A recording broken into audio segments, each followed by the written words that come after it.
Alright guys, क्या हाल चाल है? Welcome back to my channel and another facts video. I'm back again with lots of facts. So big shout out to fact minded, all credit goes to him. So any further ado, let's get started. आपकी आंखों को धोखा दे रही है, लेकिन कैसे इस छोटी सी चिड़िया की वजह से चाइना में 4 करोड़ लोगों की जान चली गई। ये कौन सी चीज है जो राइफल की गोली के भी चिथड़े उड़ा देती है? दुनिया में चाहे सब कुछ खत्म हो जाए, लेकिन ओरियो खत्म नहीं होगा। किन जानवरों के पास सबसे ज्यादा दांत होते हैं? क्यों क्रिस्टोफर नोलन को सीजीआई से सख्त नफरत है? और भी कई ऐसे अमेजिंग फैक्ट्स जिन्हें जानने के बाद आप ठीक वैसे ही चौंक जाओगे जैसे चमेली और उसकी फ्रेंड्स चौंक जाती हैं। चौंक गई चमेली एंड फ्रेंड्स। तो वीडियो को एंड तक देखना। एम है 6000 लाइक्स का। कर दो। नंबर 15 ये है मेरा भाई 6 लाइक का कमाल की 3D इमेज इल्यूजन। वो भी नहीं होंगे 6 लाइक भी नहीं होने वाले। दिखने पर लगता है जैसे कोई ऑब्जेक्ट सच में हवा में तैर रहा हो, इसीलिए इसे ऑप्टिकल इल्यूजन डिवाइस भी कहा जाता है। इसके अंदर 2 स्पेशली डिजाइंड पैराबोलिक मिरर्स होते हैं जो एक दूसरे के ऑपोजिट रखे जाते हैं। जब किसी छोटे ऑब्जेक्ट को नीचे वाले मिरर के सेंटर पर रखा जाता है तो मिरर्स लाइट को इस तरह रिफ्लेक्ट और फोकस करते हैं कि उस ऑब्जेक्ट की इमेज ऊपर हवा में फ्लोटिंग नजर आती है। और सबसे माइंड ब्लोइंग बात, वो इमेज एक्चुअली होती ही नहीं। तुम उसे देख सकते हो, उसके अराउंड घूम सकते हो, लेकिन जैसे ही उसे पकड़ने की कोशिश करोगे तुम्हारा हाथ सीधा उसके पार निकल जाएगा, क्योंकि ये कोई होलोग्राम या प्रोजेक्टर का मैजिक नहीं है। ये सिर्फ मिरर्स की फोकसिंग एबिलिटी और लाइट की साइंस है जिसे हमारा दिमाग एक 3D ऑब्जेक्ट की तरह परसीव कर लेता है। नंबर 14 इस छोटी सी चिड़िया की वजह से चाइना में 4 करोड़ लोगों की जान चली गई। दरअसल 1958 में चाइना के लीडर माओ जेडोंग ने ग्रेट स्पैरो कैंपेन शुरू किया। उन्होंने अपने तेज दिमाग से कैलकुलेशन लगाई कि स्पैरो साल भर में 4 किलो अनाज खा जाती हैं। उन्हें लगा कि अगर स्पैरोस को ही खत्म कर दिया जाए तो देश में ज्यादा अनाज बच जाएगा। बस फिर क्या था, लोग स्पैरोस को गोली से मारने लगे, उनके घोंसले और अंडे तोड़ दिए गए और कई जगह बर्तन बजा बजा कर उन्हें इतनी देर तक उड़ाया जाता कि वो थक हार कर जमीन पर गिर पड़ती थी। सिर्फ 2 साल में करोड़ों, यहाँ तक कि 1 बिलियन स्पैरोस तक मार दी गई। लेकिन फिर नेचर ने अपना बैलेंस याद दिला दिया। स्पैरोस सिर्फ अनाज ही नहीं खाती, वो टिड्डियों और दूसरे कीड़ों को भी कंट्रोल करती थी। जैसे ही स्पैरोस की पॉपुलेशन घटी, टिड्डियों की आबादी एक्सप्लोजन की तरह बढ़ गई और उन्होंने फसलों को तबाह करना शुरू कर दिया। ये उन कई कारणों में से एक था जिसने चाइना की ग्रेट चाइनीज फेमिन को और भी ज्यादा खतरनाक बना दिया। एस्टिमेट्स के मुताबिक इस भयंकर भुखमरी में करोड़ों लोगों की जान चली गई, जिनमें कुछ एस्टिमेट्स ये संख्या 4 करोड़ तक बताते हैं। आखिरकार चाइना को अपनी गलती का एहसास हुआ और स्पैरो कैंपेन को रोक दिया गया। तो सिंपल सी बात, नेचर का हर एक जीव किसी न किसी काम का होता है। कभी कभी जिसे हम प्रॉब्लम समझकर मिटा देना चाहते हैं, वही पूरे इकोसिस्टम का बैलेंस बनाकर रखता है। नंबर 13 ये कौन सी चीज है जो राइफल की गोली के भी चिथड़े उड़ा देती है? जब इसके ऊपर मशीन गन से फायरिंग की गई तो गोली टूटकर बिखर गई, लेकिन इस चीज को कुछ खास फर्क नहीं पड़ा। दरअसल इसका नाम है टंगस्टन। देखने में चांदी जैसी लगती है, लेकिन ये दुनिया के सबसे टफ और हीट रेजिस्टेंट मेटल्स में से एक है। इसकी छोटी सी क्वांटिटी भी बहुत पावरफुल इम्पैक्ट्स को झेल सकती है। अगर इसके ऊपर प्रेस मशीन से हजारों टन का प्रेशर भी डाल दिया जाए तो ये थोड़ी सी शेप जरूर बदल सकती है, लेकिन आसानी से टूटती नहीं। और सबसे माइंड ब्लोइंग बात, टंगस्टन का मेल्टिंग पॉइंट लगभग 3222 डिग्री सेल्सियस होता है, जो सभी प्योर मेटल्स में से सबसे ज्यादा माना जाता है। इसी वजह से पुराने जमाने के बल्ब के फिलामेंट्स भी टंगस्टन से बनाए जाते थे, क्योंकि वो बहुत ज्यादा गर्म होने के बाद भी खराब नहीं होते थे। आज भी टंगस्टन का इस्तेमाल military equipment, rocket components, industrial machines, cutting tools और कई हाई परफॉर्मेंस टेक्नोलॉजीज में किया जाता है। अगर मेटल्स की दुनिया में कोई फाइनल बॉस है तो उसका नाम टंगस्टन है। नंबर 12 क्या तुम्हें पता है कि 1942 में अंग्रेजों ने इंडिया पर बेस्ड एक ऐसी फिल्म बनाई थी जिसमें इंडियन कैरेक्टर्स को ज्यादातर ब्रिटिश और अमेरिकन एक्टर्स ने प्ले किया था? दरअसल ये फिल्म थी द जंगल बुक, जिसे जोल्टन कोडा ने डायरेक्ट किया था। फिल्म की पूरी कहानी इंडिया में सेट थी। इंडियन कैरेक्टर्स थे, इंडियन कॉस्ट्यूम्स थे, लेकिन उनमें से कई मेन और सपोर्टिंग रोल्स फॉरेन एक्टर्स निभा रहे थे। और क्योंकि ये फिल्म इंग्लिश ऑडियंस के लिए बनाई गई थी, इसीलिए पूरी फिल्म के डायलॉग्स भी इंग्लिश में थे। और अगर तुम ये फिल्म आज भी देखोगे ना, तो इसके टेक्निकल विजुअल सेट्स और सिनेमेटोग्राफी देखकर यकीन करना मुश्किल हो जाएगा कि ये फिल्म लगभग 80 साल पहले बनी थी। ऑनेस्टली उस जमाने के हिसाब से ये काफी माइंड ब्लोइंग थी। इस फिल्म का नाम है the jungle book 1942, directed by Zoltan Korda. और सबसे अच्छी बात, ये फिल्म आज भी यूट्यूब पर फ्री में अवेलेबल है। एक बार जरूर देखना, स्पेशली अगर तुम्हें ओल्ड सिनेमा और यूनिक मूवी रिकमेंडेशंस पसंद है। नंबर 11, ये डायलॉग मैं तुझे फूटी कौड़ी भी नहीं दूंगा। तुमने बहुत बार सुना होगा, लेकिन Yeah, क्या bro. तुम्हें पता है कि फूटी कौड़ी हमारे पुराने करेंसी सिस्टम का हिस्सा हुआ करती थी। पुराने भारत के कई इलाकों में सबसे छोटी वैल्यू फूटी कौड़ी की मानी जाती थी। 3 फूटी कौड़ी मिलकर एक कौड़ी बनती थी। 10 कौड़ी से एक दमड़ी, 2 दमड़ी से एक धेला,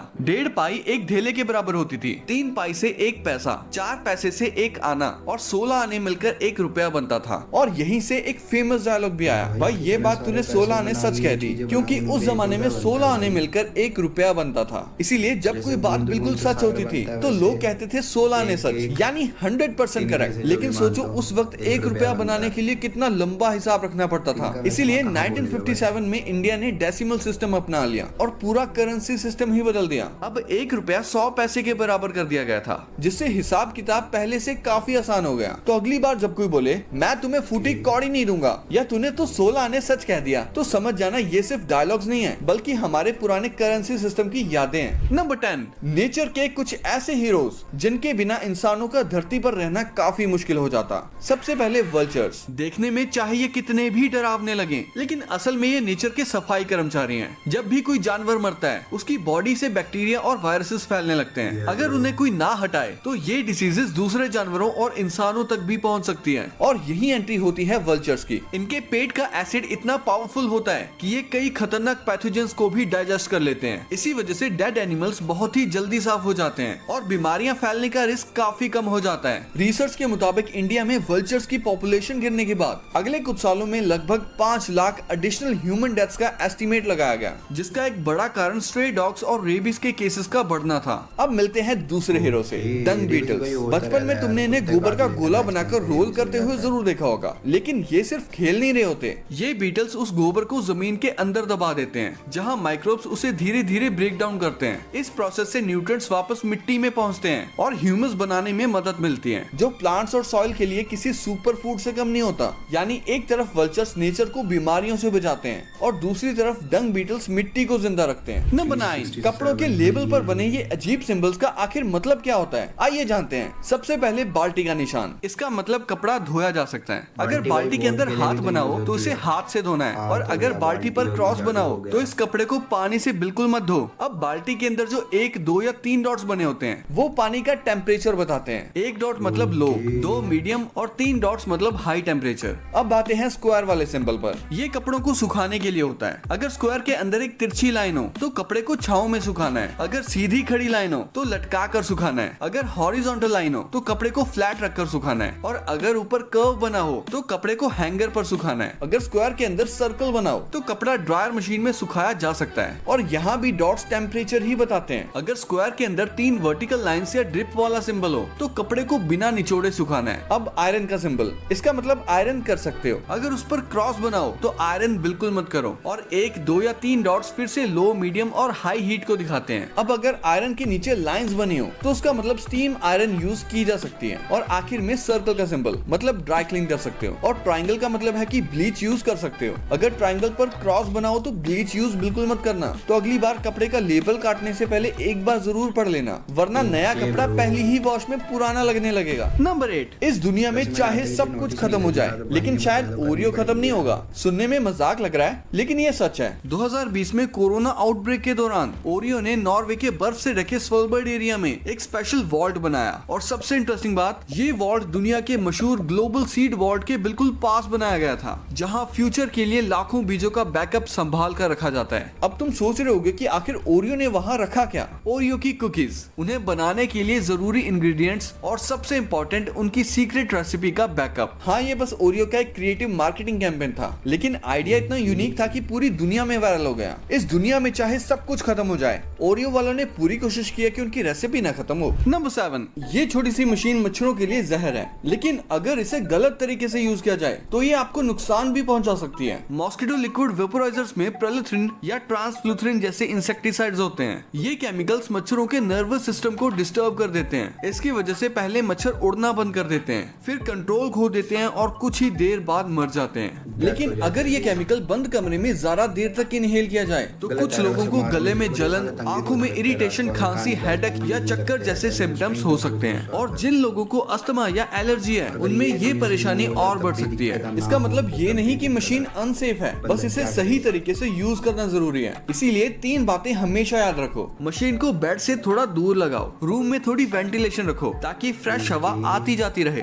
और इसे हमेशा कंपनी के इंस्ट्रक्शन के हिसाब से यूज करो। जरूरत से ज्यादा देर तक या अननेसेसरीली हाई मोड पर चलाने से बचो। मच्छरों से बचना जरूरी है, लेकिन अपनी हेल्थ का ध्यान रखना उससे भी ज्यादा जरूरी है। नंबर 6, सोचो तुम एक रेस कार चला रहे हो और सामने एक शार्प टर्न आ जाए। नॉर्मल ड्राइवर क्या करेगा? ब्रेक मारेगा और स्पीड कम करेगा, लेकिन रॉस चैस्टेन ने बिल्कुल उल्टा किया। 2022 की NASCAR क्वालिफाइंग रेस के लास्ट लैप में रॉस को चैंपियनशिप 4 में पहुंचने के लिए कम से कम 5 पोजीशंस गेन करनी थी और सिर्फ 2 टर्न्स बचे थे, मतलब ऑलमोस्ट इम्पॉसिबल। तभी उसे एक पुरानी बात याद आई। बचपन में उसका भाई NASCAR वीडियो गेम खेलते वक्त कार को साइड वॉल से टकराकर बिना ब्रेक लगाए टर्न क्रॉस कर लेता था। रॉस ने सोचा गेम में तो ये काम करता है, एक बार रियल लाइफ में भी ट्राई करके देखते हैं। और फिर जो हुआ, उसने पूरी रेसिंग दुनिया को हिला दिया। उसने फुल थ्रॉटल पर अपनी कार सीधा आउट ऑफ वॉल से लगा दी। कार वॉल के साथ घिसती हुई टर्न क्रॉस करती गई, साइड पैनल टूट गया, चिंगारियां निकलने लगी, लेकिन स्पीड इतनी ज्यादा बनी रही कि रॉस ने एक साथ 5 गाड़ियां ओवरटेक कर दी और 10th से सीधा 5th पोजीशन पर पहुंच गया। इस एक मूव की वजह से वो चैंपियनशिप 4 के लिए क्वालिफाई कर गया। बाद में इस मूव को हेल मेलन नाम दिया गया और NASCAR ने 2023 से इस टेक्निक को ही बैन कर दिया। मतलब एक ऐसा मूव जो पहले सिर्फ एक वीडियो गेम की ट्रिक लगता था, उसने असली रेस का इतिहास ही बदल दिया। नंबर 5, ये है हॉलीवुड के लेजेंडरी डायरेक्टर क्रिस्टोफर नोलन, जिन्हें CGI से शायद सख्त नफरत है, क्योंकि वो प्रैक्टिकल इफेक्ट्स पर ज्यादा भरोसा करते हैं। उनका मानना है कि जब एक्टर्स असली चीजों के बीच परफॉर्म करते हैं तो उनके रिएक्शंस भी असली होते हैं और ऑडियंस को सीन ज्यादा रियल फील होता है। इसीलिए टेनेट की शूटिंग के दौरान जब एक प्लेन क्रैश करवाना था तो CGI से प्लेन बनाने की बजाय नोलन ने एक असली बोइंग 747 खरीद कर उसे सच में क्रैश करवा दिया। उनके मुताबिक ये CGI बनवाने से भी सस्ता पड़ रहा था। फिर आती है इंसेप्शन। उस फिल्म के आइकॉनिक हॉलवे फाइट सीन के लिए उन्होंने पूरा रोटेटिंग हॉलवे ही बनवा दिया। सीन शूट करते वक्त पूरा कॉरिडोर घूम रहा था और एक्टर्स को उसके अंदर बैलेंस बनाकर फाइट करनी पड़ी। इस फिल्म में सड़क पर दिखने वाली ट्रेन भी CGI नहीं थी, बल्कि फुल साइज ट्रेन प्रॉप थी, जिसे प्रैक्टिकल इफेक्ट के लिए यूज किया गया था। और इंटरस्टेलर के लिए तो नोलन ने हद ही कर दी। सिर्फ कुछ फार्म सीन्स के लिए उन्होंने लगभग 500 एकड़ जमीन पर मक्के की खेती करवाई ताकि हर शॉट बिल्कुल नेचुरल लगे। मजेदार बात यह है कि शूटिंग के बाद उस कॉर्न को बेचकर प्रोडक्शन ने अच्छी खासी अमाउंट भी रिकवर कर ली। फिर जब ओपनहाइमर अनाउंस हुई तो इंटरनेट पर लोग मजाक करने लगे कि नोलन सच में न्यूक्लियर ब्लास्ट ही ना करवा दें। ऐसा हुआ तो नहीं, लेकिन एटम बॉम्ब टेस्ट को रिक्रिएट करने के लिए उन्होंने CGI पर डिपेंड होने की बजाय मिनिएचर्स, प्रैक्टिकल एक्सप्लोजन्स, पायरोटेक्निक्स और हाई स्पीड फोटोग्राफी का इस्तेमाल किया। यानी जो स्क्रीन पर दिख रहा था उसका काफी हिस्सा सच में कैमरा के सामने क्रिएट किया गया था। और शायद इसीलिए क्रिस्टोफर नोलन की फिल्में सिर्फ देखी नहीं जाती, उन्हें महसूस भी किया जाता है और यही चीज उन्हें बाकी डायरेक्टर से अलग बनाती है। नंबर 4, क्या तुम्हें पता है कि किस जानवर के पास सबसे ज्यादा दांत होते हैं? चलो 0 से शुरू करते हैं। सबसे पहले एंटीटर। इसके पास एक भी दांत नहीं होता और जरूरत भी नहीं पड़ती, क्योंकि ये अपनी लंबी और चिपचिपी जीभ से हजारों चींटियों और टर्माइट्स को सीधा निकल जाता है। अब मिलते हैं बीवर से। इसके मुंह में सिर्फ 20 दांत होते हैं, लेकिन इनके ऑरेंज कलर के आगे वाले दांत आयरन से भी ज्यादा मजबूत होते हैं और पूरी जिंदगी लगातार बढ़ते रहते हैं। इसी वजह से ये मोटे से मोटा पेड़ भी कुतर सकता है। नेक्स्ट, लायन और टाइगर के मुंह में 30 दांत होते हैं। इनके लंबे कैनाइन दांत शिकार को पकड़ने और मांस को फाड़ने के लिए बने होते हैं। अब बात करते हैं बर्मीज पाइथन की। इसके मुंह में 80 से 100 तक पीछे की तरफ मुड़े हुए दांत होते हैं। ये दांत जहरीले नहीं होते, लेकिन एक बार शिकार पकड़ ले तो उसका बचकर निकलना बहुत मुश्किल हो जाता है। और अगर तुम्हें लग रहा है कि ये बहुत ज्यादा है तो मिलिए लीच से। इसके 3 जबड़े होते हैं और इनमें मिलाकर लगभग 300 माइक्रोस्कोपिक दांत होते हैं, जिनकी मदद से ये स्किन पर वाई शेप का छोटा सा कट लगाता है और खून पीना शुरू कर देता है। लेकिन इन सब का रिकॉर्ड तोड़ता है जायंट अफ्रीकन लैंड स्नेल। इसकी जीभ जैसी रेड्यूला पर 25,000 से भी ज्यादा माइक्रोस्कोपिक दांत होते हैं। मजेदार बात यह है कि ये दांत लगातार घिसते भी रहते हैं और उनकी जगह नए दांत बनते रहते हैं। मतलब शेर के पास ताकत तो हो सकती है, लेकिन दांतों का असली किंग एक धीरे धीरे चलने वाला स्नेल है। नंबर 3, स्पीड ब्रेकर देखते ही सबसे पहला ख्याल आता है अब गाड़ी उछलेगी और सस्पेंशन की वाट लगेगी। लेकिन स्वीडन में एक ऐसा स्मार्ट स्पीड ब्रेकर बनाया गया है जो सिर्फ ओवर स्पीडिंग करने वाली गाड़ियों को ही झटका देता है। इस सिस्टम को एक्टिबम कहते हैं। रोड के अंदर लगा रडार हर आने वाली गाड़ी की स्पीड को मेजर करता है। अगर गाड़ी स्पीड लिमिट के अंदर चल रही हो तो रोड बिल्कुल नॉर्मल और फ्लैट रहती है। ड्राइवर को पता भी नहीं चलता कि यहाँ स्पीड ब्रेकर लगा हुआ है। लेकिन अगर गाड़ी स्पीड लिमिट से ज्यादा तेज हो तो रोड का एक हिस्सा अचानक कुछ सेंटीमीटर नीचे धंस जाता है, जिससे सिर्फ ओवर स्पीडिंग करने वाली गाड़ी को ही झटका लगता है। यानी जो रूल्स को फॉलो कर रहा है उसके लिए रोड बिल्कुल स्मूथ, मजा ही मजा। और जो ओवर स्पीडिंग कर रहा है उसके लिए फ्री है सजा।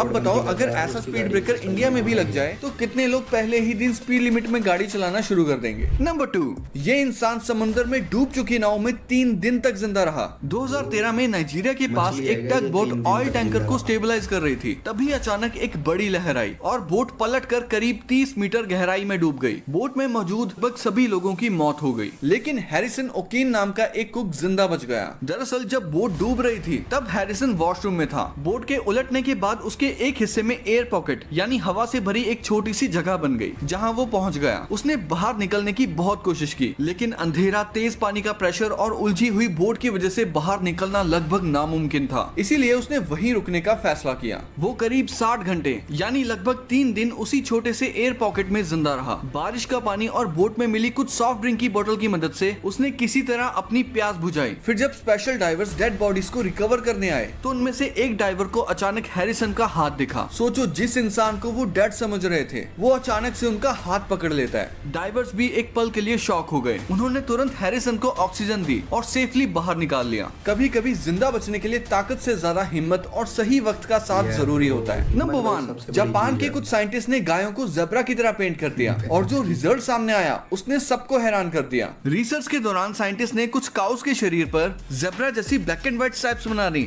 जबकि बाकी काउस को नॉर्मल ही रखा। कुछ दिनों बाद उन्होंने एक इंटरेस्टिंग चीज नोटिस की। स्ट्राइप्ड काउस पर हॉर्स फ्लाइज और दूसरी काटने वाली मक्खियां पहले के मुकाबले काफी कम बैठ रही थी। ऐसा इसलिए माना जाता है क्योंकि ज़ेब्रा की स्ट्राइप्स इन इंसेक्ट्स के लिए विजन कंफ्यूजन क्रिएट करती हैं। उन्हें बॉडी की स्पीड, शेप और लैंडिंग पॉइंट को समझने में दिक्कत होती है। इसी वजह से वो कम लैंड करते हैं। रिसर्च में ये भी देखा गया कि स्ट्राइप्ड काउस ने पूंछ हिलाना, सिर झटकाना और पैर पटकना जैसे इंसेक्ट से बचने वाले एक्शंस भी काफी कम किए। यानी सिर्फ पेंट की कुछ स्ट्राइप्स ने मक्खियों का अटैक भी कम कर दिया और गायों को ज्यादा आराम भी मिला। इसी वजह से साइंटिस्ट आज भी ये समझने की कोशिश कर रहे हैं कि ज़ेब्रा की स्ट्राइप्स सिर्फ दिखने में नहीं बल्कि नेचर का एक स्मार्ट डिफेंस सिस्टम भी हो सकता है। तो ये वीडियो यही एंड होती है। आपको ये वीडियो कैसी लगी कमेंट्स में बताना। ये तो वीडियोस भी देखना, ये भी काफी इंटरेस्टिंग है। और आपने अभी तक चैनल को सब्सक्राइब नहीं किया तो सब्सक्राइब तो कर लो यार, क्योंकि और भी अमेजिंग वीडियोस आने वाली हैं। मैं मिलता हूँ आपसे।